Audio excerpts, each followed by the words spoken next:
Okay, so does anybody have questions about anything so far?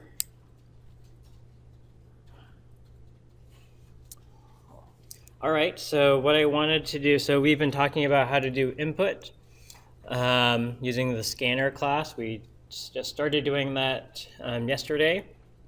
So let's do another example. In this case, there's not much to input. We're just going to input one number. But after we input the number, let's do some processing on it. And so in this particular example, what we'd like to do is read a number in seconds. So input seconds, like whatever, 4,376 seconds, some number of seconds. And then output how many hours, minutes, and seconds that would be. So if the number we input was 62, so let's say we had 62 seconds input, then this should output, well, that's 0 hours, 1 minute, and 2 seconds.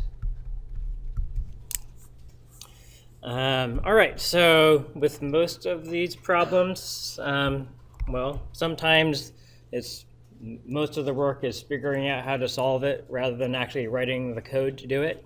So before we write the code, let's take a step back and figure out how we would solve this. So I'll ask for a volunteer. So if we input into a variable SEC for seconds, what do we do next? So, we input 62. What would be the next step to figure out hours, minutes, and leftover seconds?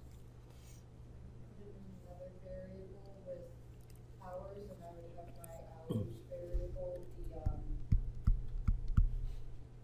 guess my hours variable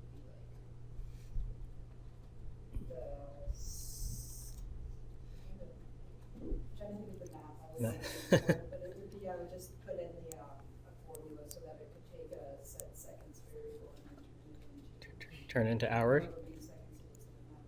Okay. So there would be, so let's see, so there's 60 seconds in a minute, and then there'd be 60 minutes in an hour. It's terrible writing, but hopefully you can understand it. So then we'd have 60 times 60, so we would have 3,600 seconds in 1 hour. Yeah. I think because we're looking for, we want hours, minutes, and seconds. Once you input the seconds variable, then I have to put another one in for minutes. And just do that, then you could do seconds times, or seconds divided by 60. Uh-huh. And then use that minutes to plug in the hours. Okay, so we could go both ways. So the way you're suggesting is you start with the seconds, and then if we take seconds divided by 60, that would tell us how many minutes. So in this particular case, if you enter 62, then we would have 62 divided by 60, and that would give us 1 point something. I'm not sure what it is, 1.0 whatever. 5, I don't know, whatever that is, I could calculate it. As far as the number of minutes, if we did this, then how would you go from the minutes to the hours? So then you'd divide by 60 again, which is to get the hours. We could do that. Let's see here. The one thing that would be a little messy to get would be the leftover seconds, but it wouldn't be too messy. So let's actually try that approach first. So if we did this, if we divide by 60, then that would give us the number of minutes. Although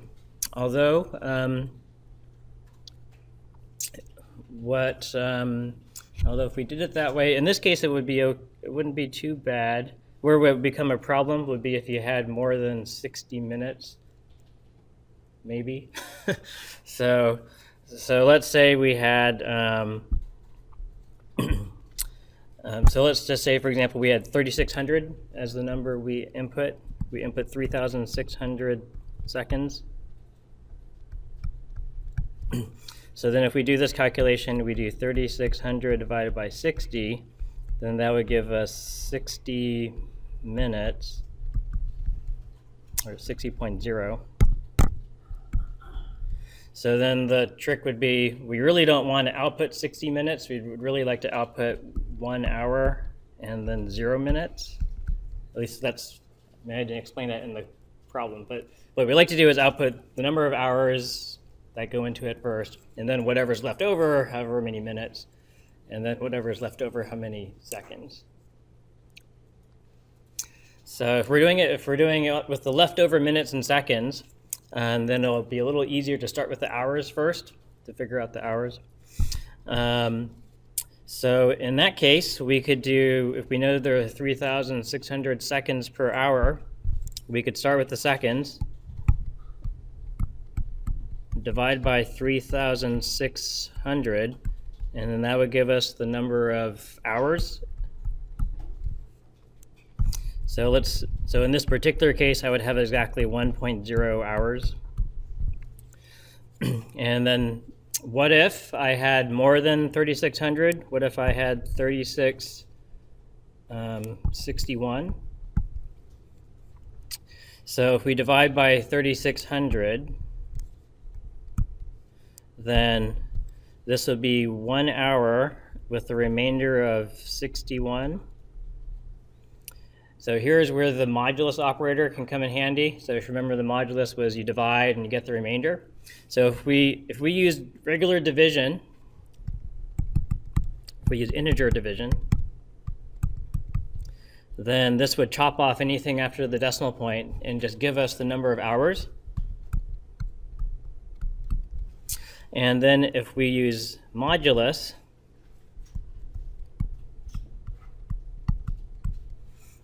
then that would give us the number of seconds left over.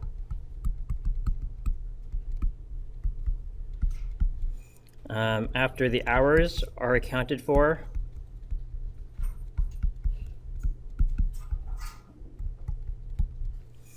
So in this particular case, it would give us the number 61. And then we can basically repeat that same process. So now we've got 61 leftover seconds. And the next question is, well, how many minutes are in there? So then we can take this number and then divide by 60. And then if we do integer division, that's the number of minutes. So in this case, it'd be the 1 point whatever. And throw away anything after the decimal point, and you just get 1 minute. And then if we did the 61 modulus 60, then that would give us the leftover seconds. And then that's just the final number of seconds. So this is kind of in really kind of messy format. The idea behind how to figure out the answer. We can write this up in a little more of a pseudocode kind of format, and it might look something like this. We'd probably be working all with integers, so we have like an integer for the number of total seconds. And this is input from the keyboard.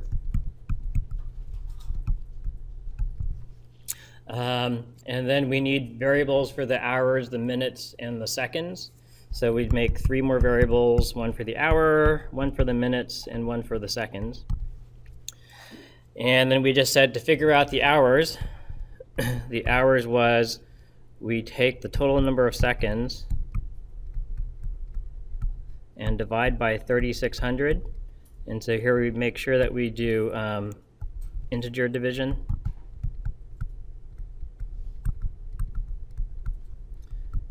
To discard any remainder.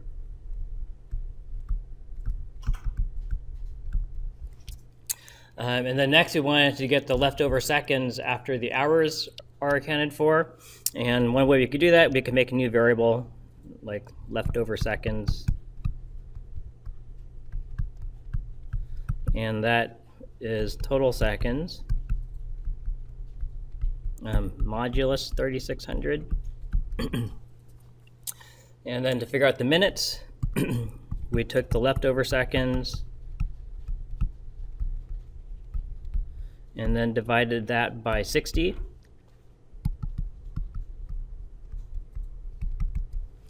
And then for the final number of seconds, it was the leftover seconds modulus 60. So then we should be able to just spit those out, and that's our answer. Okay, so any questions about the strategy? So that's our algorithm. So let's write it up and see if this works. So let's delete this. So here's my blank program. If we're going to input from the keyboard, then what we said last time is we have to add to the top import java.util.scanner with a capital S. And then we make a variable of type scanner, so capital S scanner. And I've been calling this keyboard, or sometimes I'll just use KBD for keyboard. So pick some variable name and set it equal to a new scanner with system.in inside parentheses. So this lets us input from the keyboard. Let's output, so we see something, system.out.println, enter total number of seconds. And I didn't make my variables yet, so I'll just make them right here. So we had int total seconds. Once I declare a variable like this, you can use it anywhere from where it's declared down to the bottom underneath it inside the same curly braces. So if I put total seconds right here, I couldn't use it here. So if I try to say total seconds equals 10, Java would complain and say, oh, I don't know what total seconds is because you didn't declare it yet. But if I do that, if I do it after I have this line where I made the variable, then Java is happy with total seconds. We'll say more about this later as well, but you can only access this basically inside the curly braces where you made it. So if I tried to put total seconds like out here, Java won't be happy because total seconds was declared here inside this left curly brace and this right curly brace. So this is like the area is called the scope. It's like the place in the program where total seconds is accessible. So you can only access it inside the curly braces where it's created. So down here, can't access it. So we'll say more about that later, but just FYI, in case you want to start accessing variables in different places, you can't do it. You can only access it inside the curly braces where you made it. Okay, so we have total number of seconds, and then the other variables we came up with were hours, minutes, seconds, and then I had another variable for leftover seconds. So next let's read in whatever the person types in from the keyboard. And so to do that, we make the variable we want to read into, total seconds, and set it equal to our scanner variable. In this case, I called it KBD. And then we use .next int with a capital I. So this will read in whatever we type in, treat it like an integer, and then copy it into total seconds. So at this point, we can plug it into those formulas we talked about. We said that hours was total seconds divided by 3600. And I don't need to do anything special to truncate the value because total seconds is already an integer and 3600 is an integer. So it's going to do integer division and just chop off any number after the decimal point right there. And then to get the leftover seconds, total seconds percent 3600. So there's our remainder. And then to get the minutes, we had leftover seconds divided by 60. And then seconds is leftover seconds modulus 60.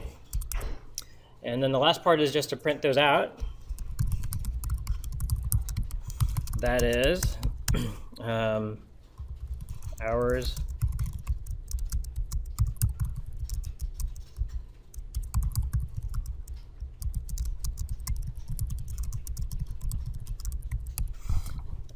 So here we output the hours, the minutes, and the seconds with a little text in between so the person knows which one is which.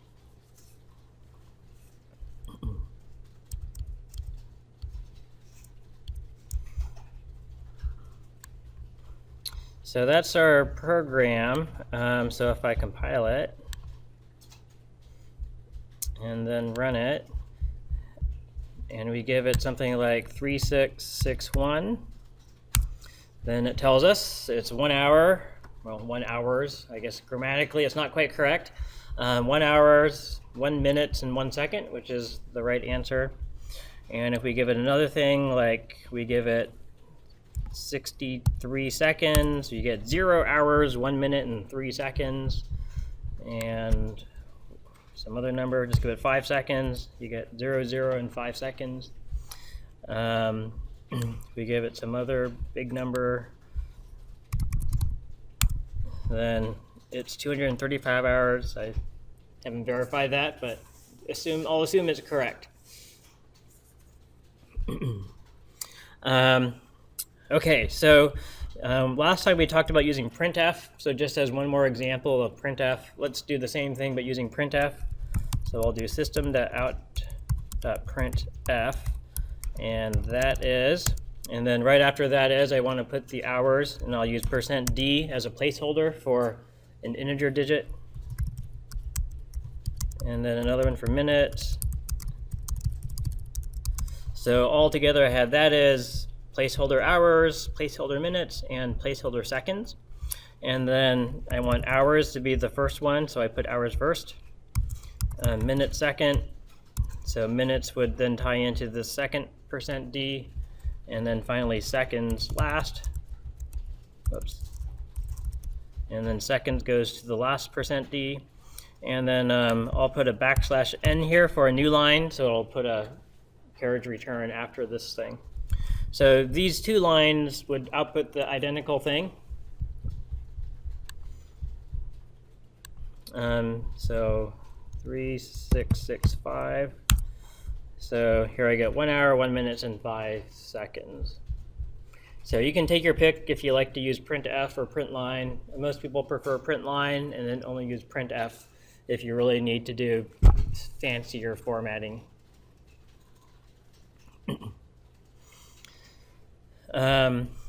So are there any questions about this particular problem?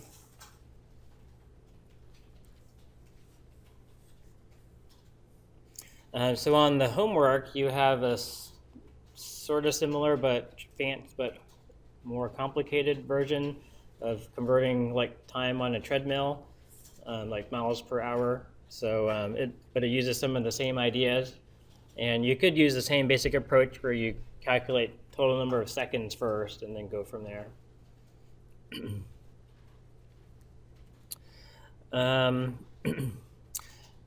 With most problems, this isn't the only way to do it. Usually there are lots of ways that you can solve these kinds of problems. So just to highlight that, an alternate approach you could do, if we just look at the minutes and seconds, let's do this. So if I come down here and do an alternate approach, if we just look at the minutes and seconds, if I made minutes like a double, let's call it double minutes. If I made minutes a double, then I could set minutes equal to leftover seconds divided by 60.0. And so let me print this out.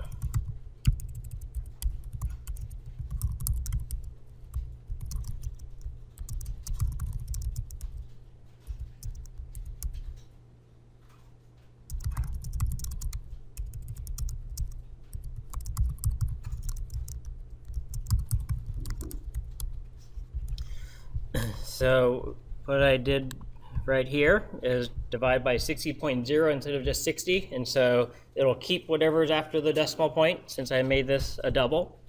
And so if I run this version, I got to compile it first, and I enter whatever 3665, then here I get the first two versions as before. And then the second one is 1 hours, and here instead of minutes and seconds, it's just minutes, so it's 1.0833 minutes. So if I wanted to expand on this, another way I could figure out the minutes and the seconds is I could take the 1.0833 and I could throw away everything after the decimal point, and that would give me just the integer number of minutes. And then if I took the 0.0833, this bottom part, if I could throw off what's to the left of the decimal point and only get the 0.08333, then if I took that and multiplied by 60, that would give me the number of leftover seconds. So that's like another way I could do it. So if I wanted to take this approach, then what I need to do is figure out minutes as an integer, throw away what is after the decimal point. Well, to throw away what's after the decimal point, I could just do a typecast. So I already have this minutes variable right here, that's an int. And so I could say minutes equals, and then typecast to an int, dbl minutes.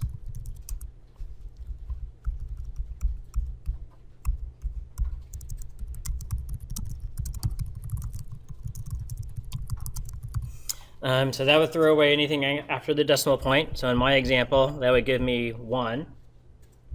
And next, though, I need to somehow get the 0.083333. So one way I could get that is I could start with this variable dbl minutes, which is 1.0833, and then I could subtract off minutes, which is just 1, and then that would leave me with the 0.08333. So I could have a variable that's a double. I guess I'll call it stuff after the decimal.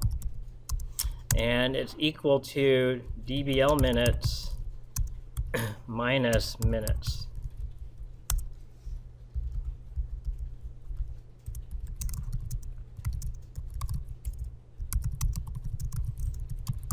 So we're not quite done yet, but whenever you're writing your programs and you're not quite sure if everything is working right, it's a good idea to test it.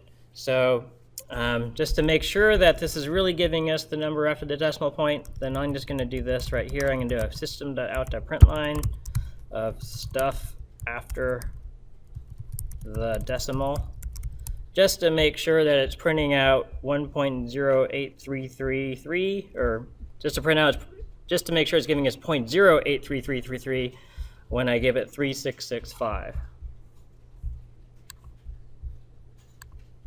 3665. So there's the 0.08333. So it looks like it's working so far. And then I can go and I can get rid of this. So if you compile and test as you go, it's called incremental development or incremental testing. So I strongly recommend you do it. If you write this giant program that's 10 screenfuls long and then go to compile it, if there are errors in there, then it's really hard to track them down because now you have 10 screens of stuff to go through. But if you test where you know everything's working so far, and you've only added a couple lines and now it doesn't work, it's something in those last few lines you added that broke it. Okay, so we got stuff after the decimal, so now we can figure out the seconds. The seconds is equal to stuff after the decimal multiplied by 60. And since this thing is a double and seconds is an integer, it's going to probably give me a compiler warning. So here it tells me incompatible types from a double to an int. And so here I have to tell it to go ahead and do it anyway by doing this typecast.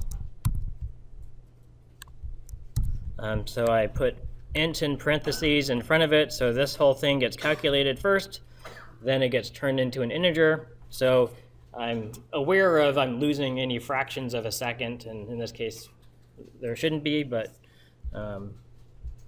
that's that. So now over here we can change this to, I can just copy this whole thing up here.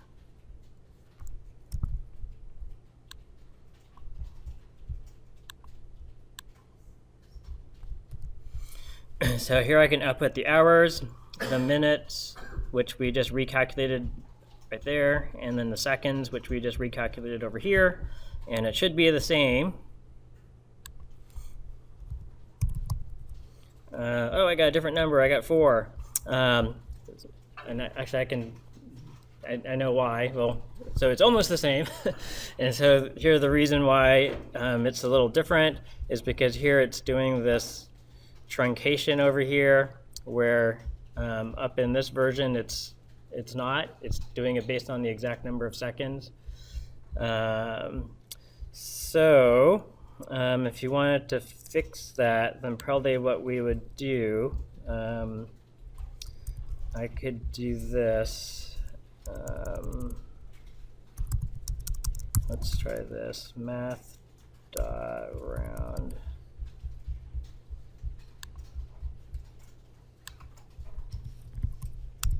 So there's our 5 over here. So here I just rounded it, so it didn't just go down. Okay, so the main point is there are this second way that I did it, I think, is a little bit more work than the first way. But the main idea is pretty much for all the programs you're going to work on, there are multiple, sometimes an infinite number of ways you can solve the problem. Some of them are definitely better than others, but you can have lots of ways that are equally valid. So don't get into the mindset that like there's only one way to solve these things. Okay, so any other questions about this particular example? So let's see here. I had next in my notes doing stuff in NetBeans. Maybe before I do that, let me say a little bit about strings. And so we had started talking about this before, and I guess I shouldn't have deleted my program. Here what I'm going to do is I'm just going to comment this whole thing out because I might want it back. And the little example I had given was as follows. I had made a string, I'll just call it S.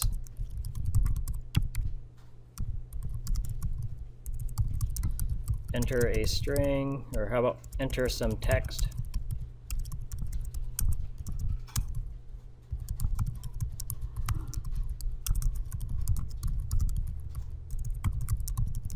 So here we just say enter some text. We use next line to read in a line of text until the user presses enter, and then we print back out whatever the person typed in.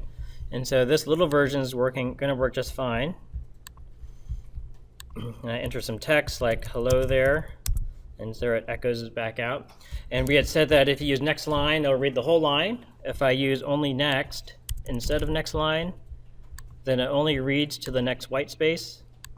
So if I enter hello there, it only reads the word hello and prints it back out.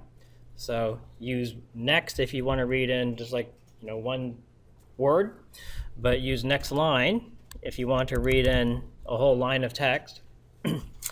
And if you just use all next lines, everything will work fine, but where you can run into problems is if you use next line in conjunction with next int or next double or next. So basically if you use next line with anything else that's keyboard dot whatever, then you might have issues. So let's see what problems we might have.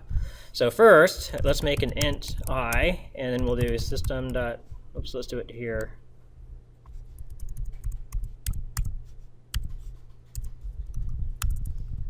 Int I system.out.print line, enter a integer.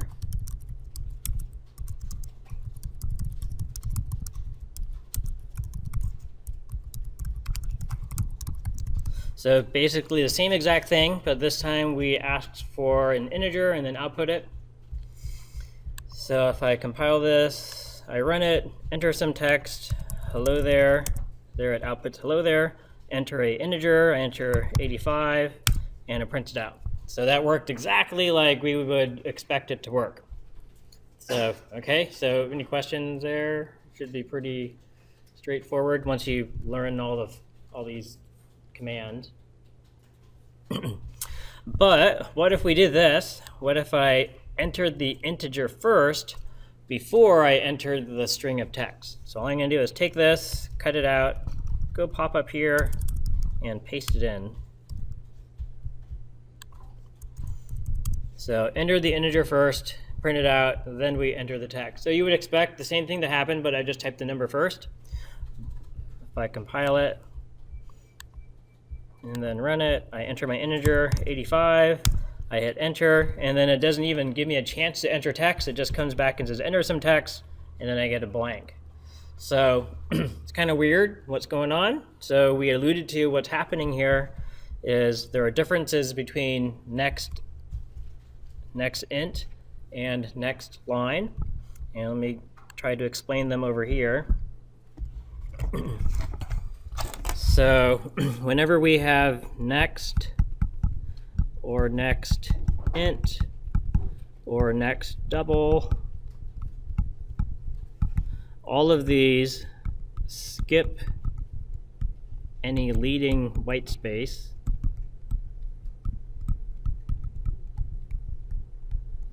Then they read in data until we hit white space. And then stop. So white space are spaces, carriage returns, tabs, any of those like invisible delimiting kind of, well, not always invisible, space, I guess you see it, but it's any of those non-letter characters. So all of these will read stuff in, all of these will skip any leading white space and then read stuff in until it hits white space and then stop. But then next line, this one reads until we hit a new line, which is what you get when you press enter. Then it stops. So in the first example, when I did the next line first, then I did the next int second, then what happens is when I type in 85 and hit enter, the enter is basically a new line character. Then I typed in hello there and another new line. When we do this, whoops, I did this the wrong order. I did next line first, so I got to flip this around. So I entered hello there first, then a new line, then let's put it back here.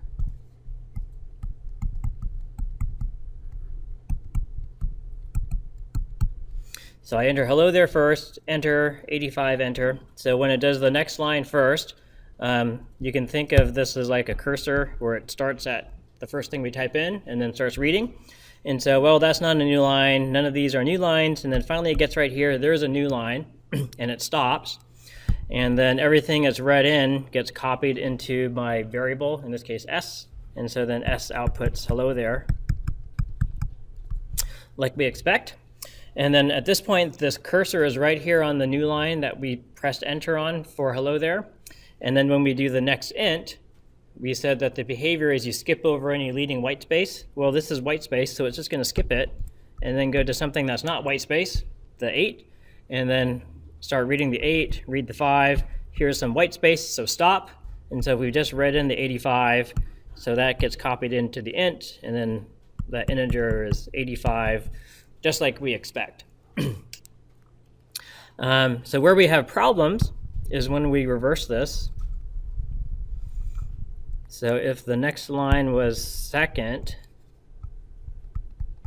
but the next int was first, and so now we're entering 85, we hit enter, then we would like to type in hello there. The cursor starts here. We do the next int first, so there's a non-white space, there's a non-white space. Oh, here's white space. We'll stop reading right there. And then 85 is read in, so we get that into our number. But now we do the next line, and that reads up to a new line, but there's a new line right here, and so it just reads this new line and stops, and it advances the cursor one spot over. But what we've read in is just a blank, and so this next line gets immediately set to just a blank string. So to avoid this problem, essentially what we need to do is if you had a next int, then we should skip over the new line that was sitting there in our input buffer when you hit enter. And to skip over it, all we need to do is do a next line to read this in, and then do a second next line to go and start reading in the text over here. So to solve this, I go back to here. Here we just entered an integer. At this point, there's a new line. After I enter my number, there's a new line sitting in the buffer, so I could just say kbd.nextLine. So this will read in the new line after we hit enter following the integer. So now when it gets to this next line over here, it's ready to read text that we type in. So it looks a little weird. Basically, after a next int or a next double or whatever, then you'd stick an extra next line just to gobble up the new line sitting in our buffer. So if I compile this one and run it, then it asks for an integer, and now it's well behaved and asks me to enter some text. Hello there, and then it spits it out. So that's one of those little gotchas that can make your program do weird things. So if you're not aware of this, how Java handles next line versus next, then you could kind of pull your hair out about why isn't it working the way it's supposed to, and it's because of this little subtle difference with the new lines.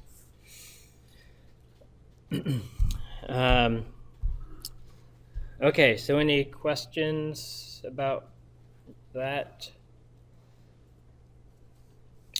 Okay, so if you start writing your programs and forget about it, then when you see things where it's not letting you type in your strings, then hopefully I'll remind you, oh, I need to stick an extra next line in there to make it work. Okay, so what I want to do next is we've been writing programs in Dr. Java, which is fine, and I kind of like it because you can just get a program and just start typing away and compile it and run. So it's kind of really lightweight, easy to type stuff in. However, it's not as full-featured as professional Java writing tools. So if you were like a professional programmer, you would not use Dr. Java. So it's really more like a learning environment. And so there are a lot of things it doesn't do. On the other hand, the professional environments have tons of stuff that you're not going to use at all. So there's a trade-off here. But I do want to show you one of the professional environments because it does do certain things that can make your programs easier to write. So there are sort of two common development environments. These things are called IDEs, and it stands for an integrated developer environment.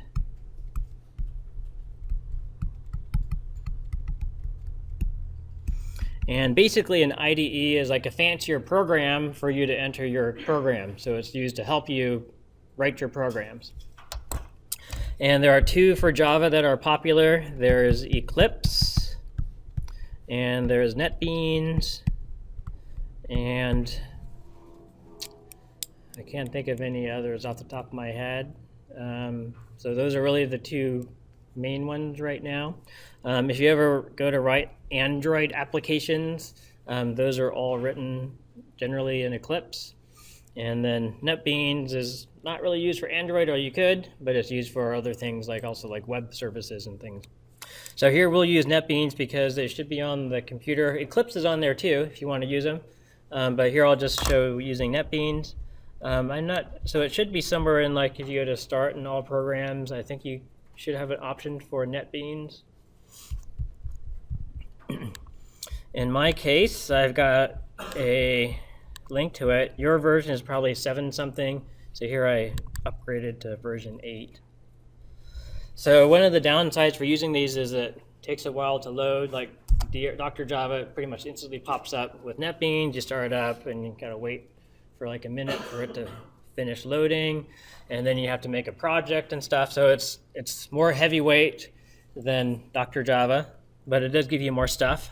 So for example, over here on the side, yours won't look quite like this. Over here on the side are like other Java programs I've written, and it saves them here in this little tabbed folder for me. So if you start up NetBeans, the way you would start making a project for this class is you can't just go and start typing your code. You have to make a project first. And you can click on this icon right here that's kind of yellow, that's new project. Or you could type Control-Shift-N, or you go to File, New Project. And then here you have all sorts of options for different kinds of projects, ranging from whatever Java to C++, depending upon what's been configured. In our case, let's go click on Java. And we'll be making Java application. And so select Java application, and then do next. Then it wants a name for your application. The default name is Java Application 1. And if a Java Application 1 was made, then next we go to Java Application 2, and then 3. And so here you can see I'm up to Java Application 14. And if you want, you could leave it at the default. But I would say if you're doing this for like a homework or something, then give it a better name, because it can get confusing if you have Java Application 37 and Java Application 39, and then you have to remember which one is which. So if you give it a nice name, so in this case we'll do like the second to hours, minutes, and seconds converter. So I'll call this seconds converter. So whatever you want to call it, some name, homework 3 or drill 5 or something, that'll help you remember what they are better. The other thing to note is here it tells you the place on your computer where these are being stored. And it should be in your My Documents folder / NetBeans projects. So here I'll do, if I go there. So if you go to your computer, and in my case, they're in Documents, and then NetBeans projects. Then it's going to make them right here in this folder. So the reason to know where it's making them is because if you're going to go turn them in to me as like a homework assignment or something, you need to find where they are on your disk. And here is where they are. They should go by default into your NetBeans projects folder in whatever your documents folder is. All right, so that's called seconds converter. If you want, you can just leave this box checked. It'll make a main for you, and I'll just say finish. And it'll think for a second and then come up with this. Oops, these are old programs. So it should do this, and it creates like a default main class for you. At the top, it makes this thing package. Don't change that, just leave that there. We'll talk about packages later, but basically a package lets you organize your code into some package.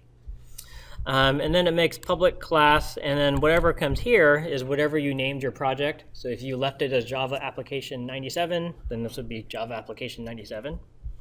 And then it makes a public static void main for you, because it knows all Java programs need one, so you don't have to type it in yourself.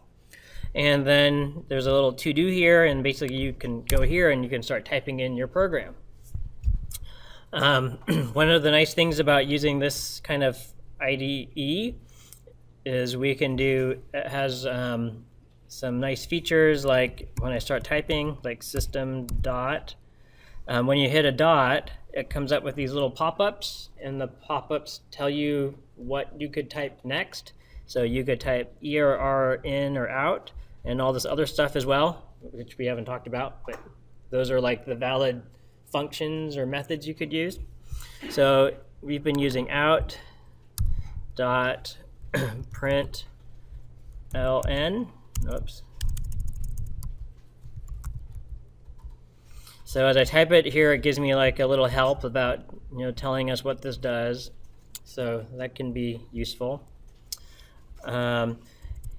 When you do this, you can also do the print, and you can hit tab. Well, it's not a good example, but let's do this. So if I wanted current time millis instead, you could just double click this and it'll fill it in. So that's kind of nice for people if you're not as good typing. You can also hit the first letter, like C, and it'll filter this to only the things that start with C, and then like U, and so now there's only one thing that starts with C and U, and then I can hit tab, and then it'll fill it in with the rest. So it does this tab completion for us. So those are little shortcuts that I find really handy, so I can fill them in quickly. So system.out.println. Hello there. Here's another thing that you might have noticed it did. is it added the semicolon for me. I didn't actually type it in, so here if I go back, system.out.print line, I just when I hit the left parentheses, it actually made the right parentheses in the semicolon for me. Jello, hello there. So it'll fill stuff in for you, which sometimes is nice. Other times it's a little annoying because I'm used to hitting semicolon and sometimes it put one there for me so I get 2 of them or whatever. But that can be handy. So let me go back to our other program here. And I'll just use this one, I guess. So I'll go and copy this and paste it in here. Well, I'll get rid of this one.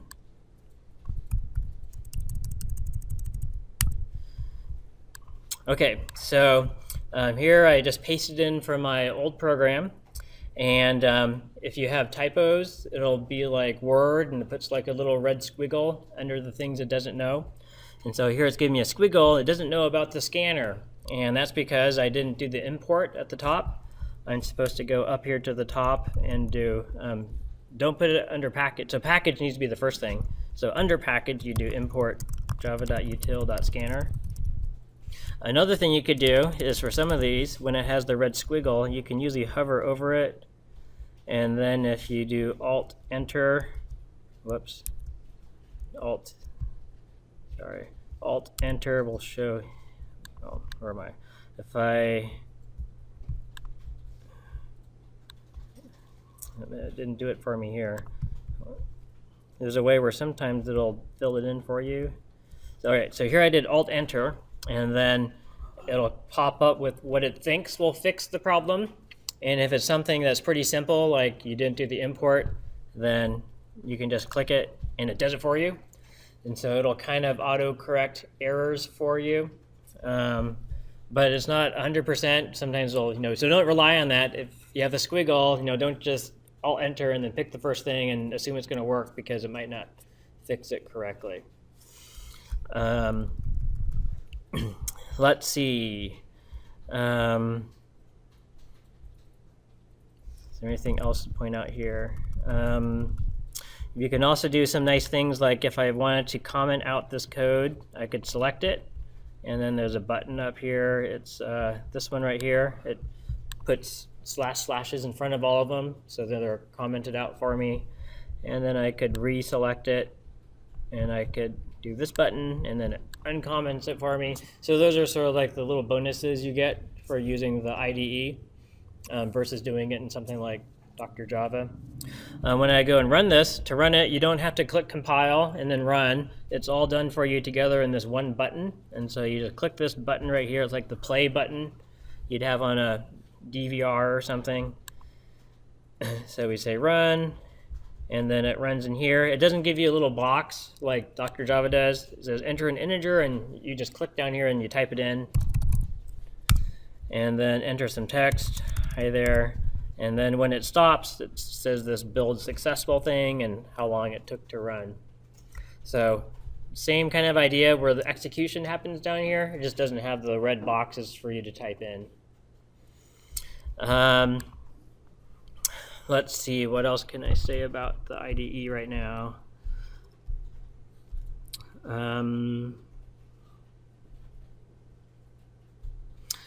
We'll come back and say more about using the debugger in here, which is one of the nice benefits of using the IDE, is it makes it easier to debug and find problems in your program. But we'll wait till we cover some more stuff before we talk about that.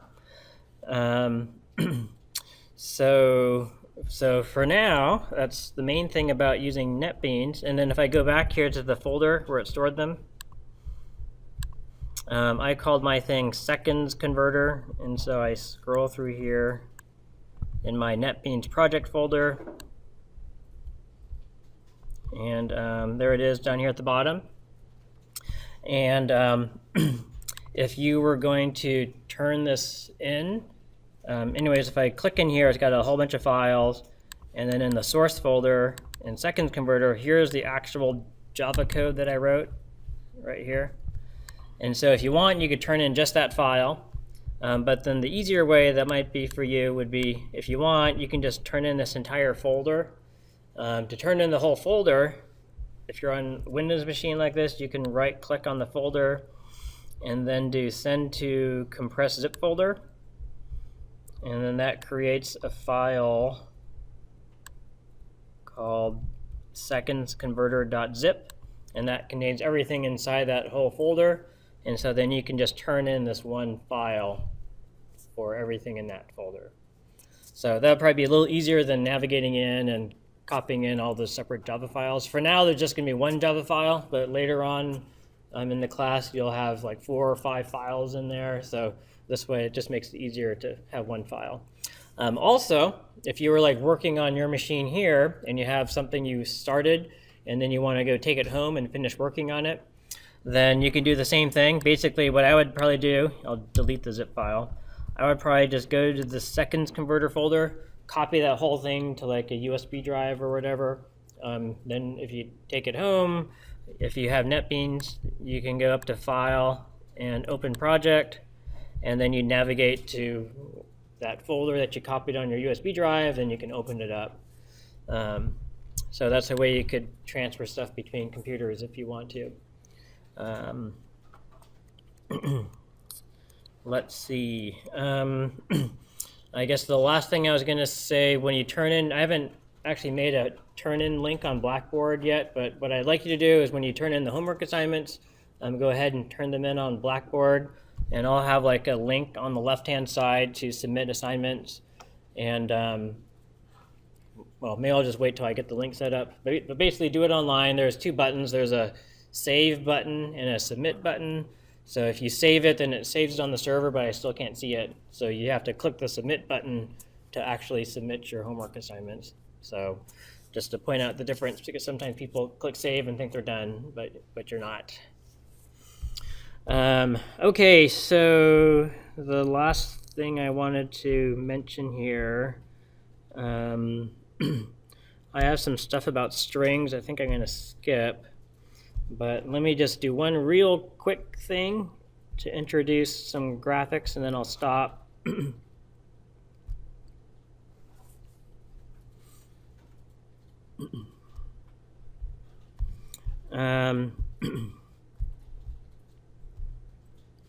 So for this one, maybe I'll go back to Dr. Java for now. And I'll get rid of this, and I guess I'll get rid of all that too.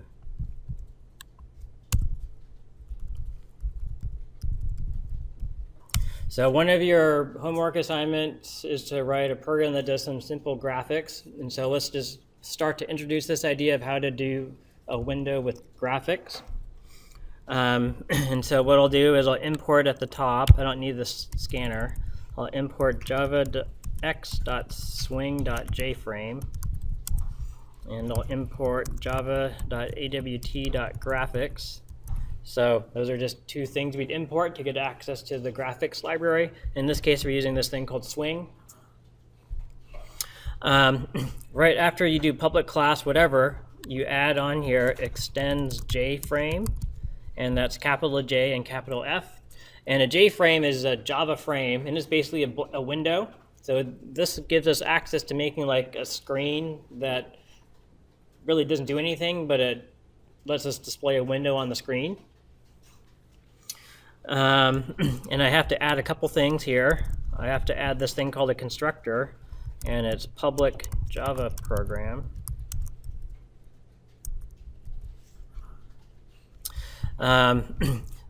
What I would do is this thing has to be the same name as the class, and so if your class is called foo, then you would say public foo right here. So these 2 things would match up.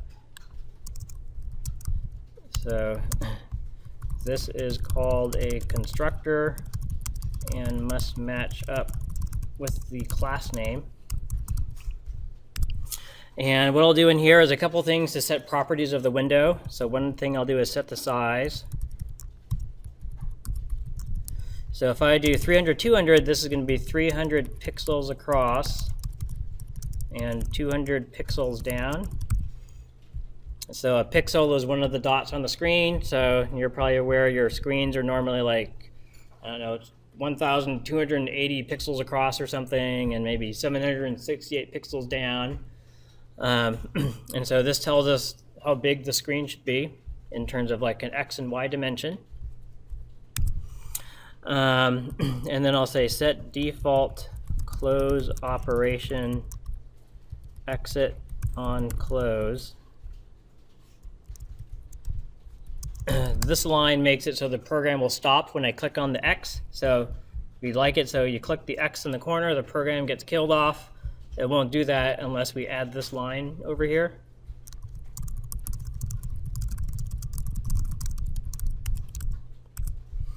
And then this last part, set visible to true. This makes the window visible.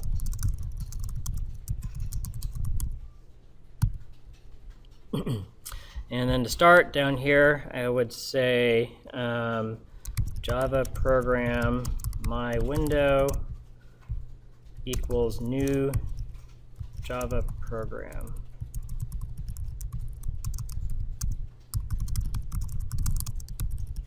So once again, if I called my class something else like foo, then instead of Java program, I would have foo my window equals new foo.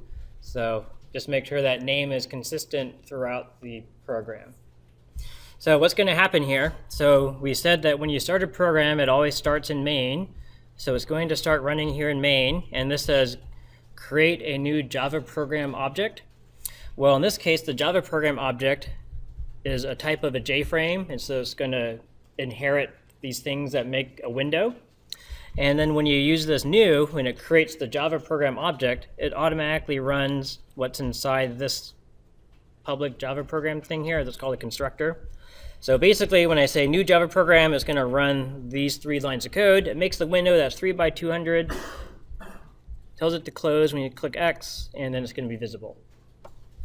So let's see if it works. And I have errors. What did I do wrong?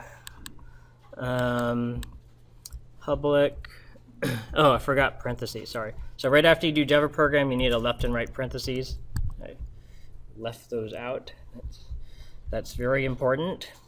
So once again, here I had a whole bunch of errors, but if I fix that first one, I think the others will go away. So there they go. And then we click run, and so here's what we get. The JFrame has all the code that tells the computer how to draw this window with the little Java icon in the corner. I can drag it around. I can resize it. So that's part of the stuff that's already written for us in the JFrame library.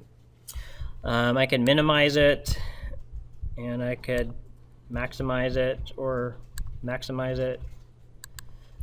And then if I want to get rid of it, I can click in the X right here and it goes away. So that's what we get just by creating this little bit of code right here. And so the next thing is let's just show how to draw something simple in the JFrame, and then I'll stop and let you work on the drill. So if I come back here, when we saw that window, it created that window for us. And the coordinate system for the window is the upper left-hand corner is coordinate 0, 0.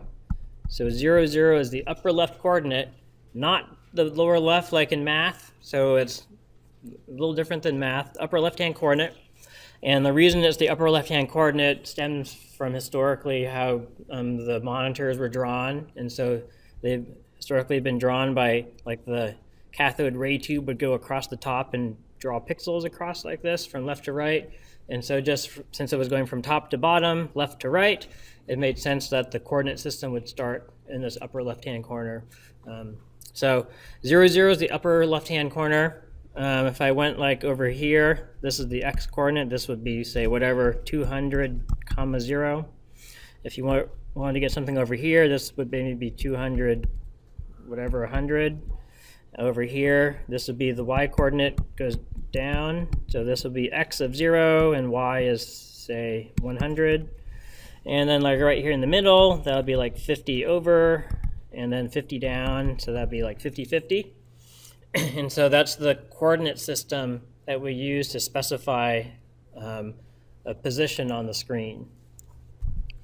So what we can do is we can draw things like rectangles and pixels. So I'll just show one thing of how to draw a rectangle and some text. So let's go back here.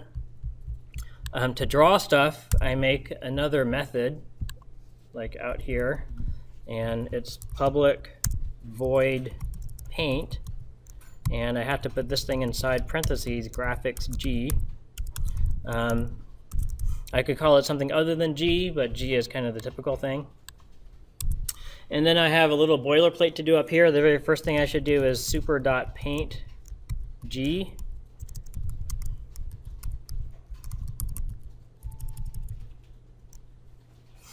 I'll just say bookkeeping stuff. So that should be the first line that you put into this thing. This thing's called a method. And here I'll just show how to set the color. I can say g.setColor. And I have some built-in colors. I'll do color.red. This is where like NetBeans is kind of nice. If I did color dot, I'd have a pop-up and I could choose from all the possible colors. And so actually here, let me show you that real quick. So if I was back here in NetBeans, and I did import java.awt.color, then I could use things like color dot, and then it has this pop-up where I could pick, I can use whatever, light gray is one of my options for colors. Okay, but I'm not in NetBeans right now. I'm back here, and that reminds me, I forgot to do this, import java.awt.color. So we'll set the color to red, and then let's draw a rectangle.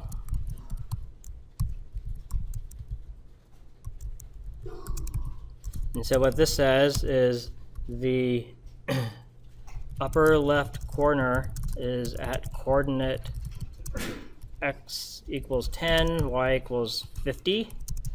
The the width is 100 pixels and the height is 70. So this should draw a rectangle that's centered at upper left corner at coordinate 1050, and then it's 100 pixels across, 70 pixels down. So let me just do that. So what's going to happen when I run this program is it starts out in main. Main creates the new Java program. That causes this constructor code to run, which sets the size and this makes it visible. Once it's running, the JFrame knows that it should invoke what's in this paint method anytime the window needs to be redrawn. And so this is called for us automatically. We don't have to call it ourselves, like the Java will call it for us. And then it sets the color to red and then draw the rectangle. So let's run it. So there, if I look at it, here we see there's the rectangle that's in red. And essentially this upper left corner right there is at x coordinate 10 and then y coordinate 50. And then it's 100 across and then 70 down. And so if I change this so it's 100 down, but then the x coordinate starts at 50 instead.